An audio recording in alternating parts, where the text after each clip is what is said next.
سبسكرايب كتخوننا متقعي شير كتخوننا مسافحي صريات طواقو صريات تعذبت بخان قبلتنا انا متينا دلنا هذا لايك بكا طلع دليها ديسلايك بكا ايمو نحنا خا فقرهم دلنا لايك كتبنا متينا لنا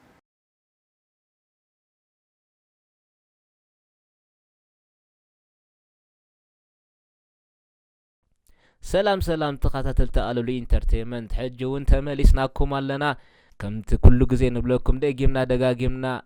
نزخاخركم شير لايك سبسكرايب بمغبار كتتابعونا بخبرنا حتت ترجمنا اسماتن بوتاتات ኤርትራ ታሽዓይ ክፋል ክስዕብዩ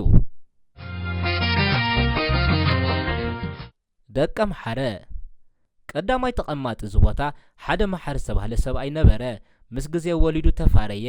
ነቲ ቦታ ድማ ንሱን ደቁም ክሕዝዎ ክሰፍርዎ ጀመሩ ካብኡ ብምብጋስ እታ ስም ደቀም ሓረ ትብል ካብ ደቂ ማሓር ከም ዝማዕበለት ይዝንቶ ሰገነይቲ ከም ዓዲ ኣብ እዋን መግዛእቲ ቱርኪ ኣተመስሪታ ስም ናይቲ ዓዲ ድማ ዓዲ ጭን ሓረን ዓዲ ጭን ስራውን ተባሂለን ኣብዘን ልዕሊ ከተማ ሰገነይቲ ዘለዋ ኣብ ሰሜናዊ ምዕራብን ምዕራባውን ዝርከባ ዓበይቲ እምባታት ሕጂ ማዓስከራት ዘለዋ እየን ተደኪነን ነይረን ብዝያዳ ከዓ ኣብታ ሰሜናዊ ምዕራብ ዘላ ማዓስከር ክሳብ ሕጂ ዓዲ ጭን ሓረ ተባሂሉ ይጽዋዕ ነይሩ ስለዚ ከኣዩ ኣብ እዋን መግዛእቲ ጣልያን ከም ማእከል መምሕዳርን ከተማን ዕዳጋን እያ ተመስሪታ ሰገነይቲ ዝብል ስም ግን ስም ሰኞራ ሰንጎንቲ ዝተባህለ ጣልያን ንነዊሕ ዓመታት ኣብ ማሕዳር ስለ ዝነበረ ካብ ስሙ ዝተበገሰ ከም ዝኾነ ይዝንቶ ዓዲ ሓዲድ ካብ ቋንቋ ትግርኛ ዝፈለሰ ኮይኑ ትርጉሙ ብሓባር ዱድ ዝብል ድምፂ ናይ ከብቲ ስምባደ ማለት እዩ ቀደም ዘበን ኣብዚ ከባቢ ከብቲ ሒዞም ዝተዛወሩ ጓሶት ክዕርፉ ኢሎም ኣብቲ ቦታ ከብቶም ምስ ኣደቀስዎን ብዘይተፈልጠ ምክንያት ነቲ ናይ መጀመርታ ቦታ ገዲፈን በርጊገን ዱድ ኢለን ምድቃስ ኣበይኦም እሞ ኣብዚ ሕጂ ብዓዲ ሓዲድ ዝፍለጥ ዘሎ ቦታ ገፊሕ ቃድራ ቦታ ከይደን ክድቅሳ ስለ ጀመራ ካብዚ ብብጋስ ዓዲ ሓዲድ ከም ዝተባህለ ይዝንቶ እምባ ተኺሎ ካብ ቋንቋ ትግርኛ ዝተወርሰ ኮይኑ ትርጉሙ ካብ ክልተ ቃላት እምባን ተኺሎን ንዝብሉ ክልተ ቃላት ብምልጋብ ትርጉምና ድማ ምጻም ብሰማማዕ እምባ ተኺሎም ዝተባህለ ይንገር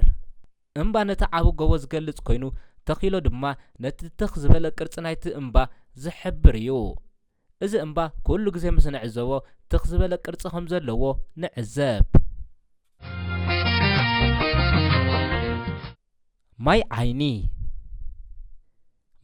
ካብ ቋንቋ ትግርኛ ዝተወርሰ ኮይኑ ትርጉሙ ፈልፋለ ማይ ማለት እዩ ዝኾነ ማይ መበገሲኡ ዝፍልፍለሉ ዓይኒ ማይ ይበሃል ስለዚ እዚ ከባቢ እውን ብትሕተ ምድራዊ ማይ ኣዝዩ ሃብታም ከም ዝኾነ እዩ ዝንገረሉ ካብኡ ብምብጋስ ማይ ዓይኒ ከም ዝተባህለት ይዝንቶ ቀላይ በዓቴት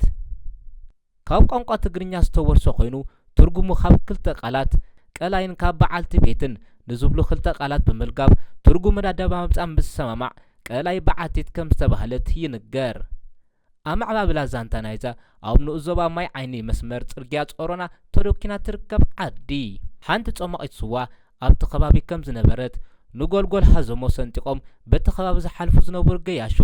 ኣብታ ጾማቂት ስዋ ሰበይቲ ይዕርፉ ብምንባሮም ኣብ መንገዲ ዝረኸብዎም ኣጋይሽ ኣታ በዓልቲ ስዋ ማይዶ ይህልዋ ኢሎም ምስ ሓተትዎም እዋዕ ቀላይ ንቐላይ እምበር ኢሎም መለስሎም ብድሕሪኡ ተዓዲ ብቀላይ በዓቴት ክጽዋዕ ከም ዝጀመረት ይዝንቶ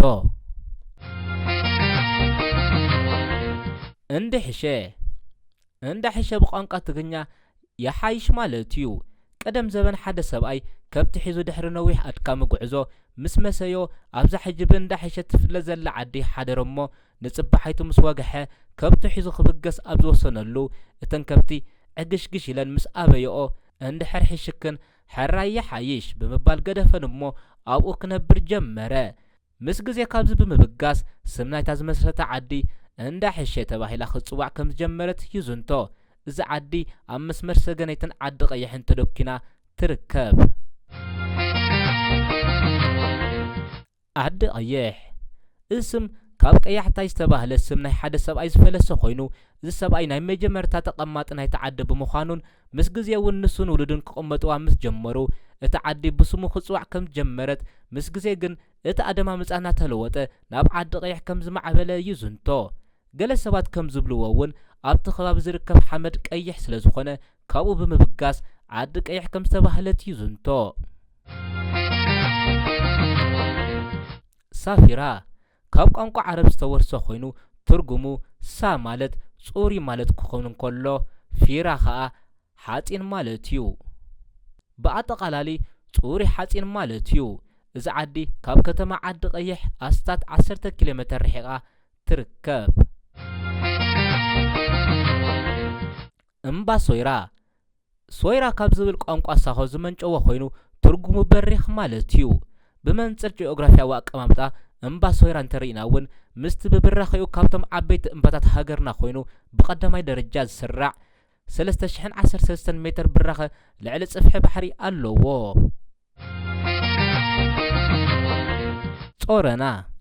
ጾረና ብቋንቋ ትግርኛ ጸሪና ማለት እዩ መበቀላዊ ስም ናይዚ ሕጂ ጾሮና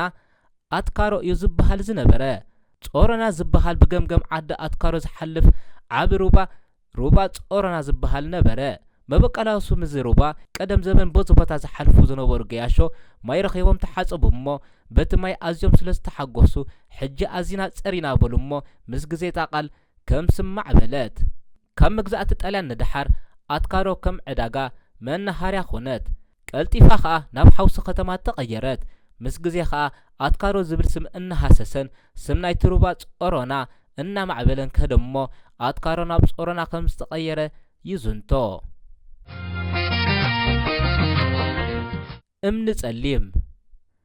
እምኒ ጸሊም ካብ ቋንቋ ትግርኛ ዝተወርሰ ኮይኑ ትርጉሙ ጸሊም እምኒ ማለት እዩ እዚ ከዓ ነቲ ኣብቲ ከባቢ ዝርከብ ሕብሪ ናይቲ ኣእማን ዝገልጽ ከም ዝኾነ ይንገር ሰንዓፈ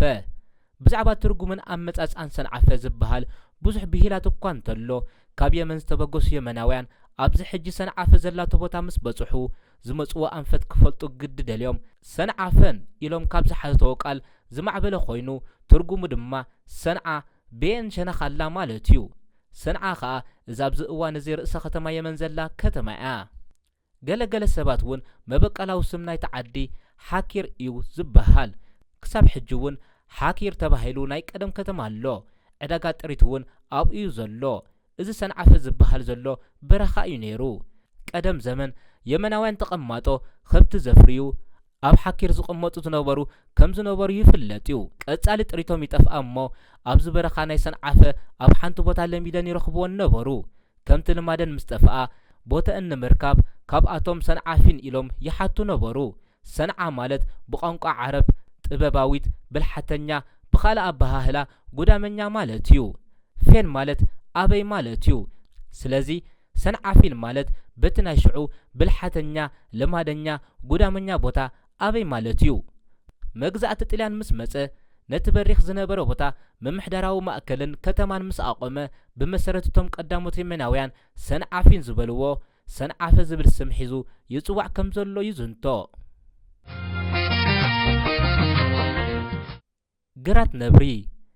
ካብ ቋንቋ ትግርኛ ዝተወርሰ ኮይኑ ትርጉሙ ካብ ክልተ ቃላት ግራትን ነብርን ዝብሉ ክልተ ቃላት ብምልጋብ ትርጉምን ኣደማምፃን ብሰማማዕ ግራት ነብሪ ከም ዝተባህለት ይንገር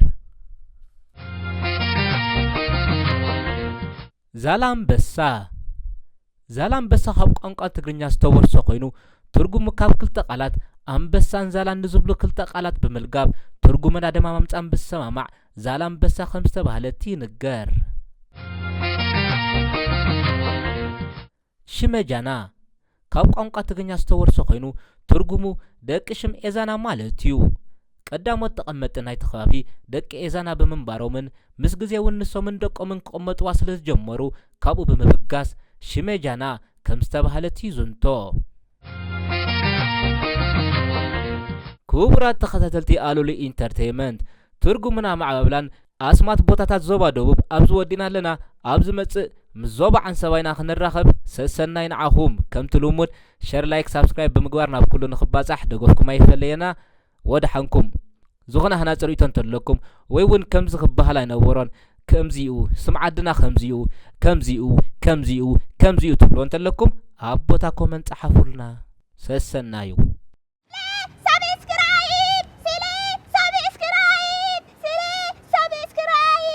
ሳብስክራይብ ክትኾኑና መጸግዒ ሼር ክትኾኑና መሳፊሒ ጽርያት ጠዋቆ ጽርያት ተዓዘብቲ ምዃንኩም ፈሊጥና ኢና መጺና ዘለና ዘለ ላይክ በካ ጽልኻ ደለኻ ዲስላይክ በካ እሞ ንሕና ከዓ ፍቕርኹም ደሊና ላይክ ክትቡና መጺና ኣለና